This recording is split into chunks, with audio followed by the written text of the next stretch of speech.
বন্যা দুর্গত এলাকায় সহায়তা করতে মোট 50 ট্রাক ত্রাণ পাঠিয়েছে বৈষম্য বিরোধী ছাত্র আন্দোলন। আজ সকাল থেকে ঢাকা বিশ্ববিদ্যালয়ের কেন্দ্রীয় খেলার মাঠের ব্যায়ামাগারে শুরু হয়েছে ত্রাণ সংগ্রহের কাজ। বন্যা কবলিতদের সহায়তায় দেওয়া ত্রাণ সামগ্রীতে টিএসসি পূর্ণ হয়ে গেছে, তাই স্থান সংকুলান না হওয়ায় আজ ত্রাণ সামগ্রী গ্রহণ করা হচ্ছে খেলার মাঠ থেকে।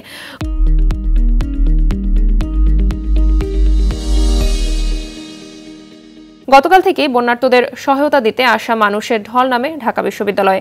দুর্গত এলাকায় চলমান উদ্ধার অভিযান এবং ত্রাণ বিতরণের পাশাপাশি অন্তত 4 লাখ মানুষের জন্য একসঙ্গে গণরান্নার ব্যবস্থা থাকবে বলে জানিয়েছেন বৈষম্য বিরোধী আন্দোলনের অন্যতম সমন্বয়ক আবু বাকের মজুমদার।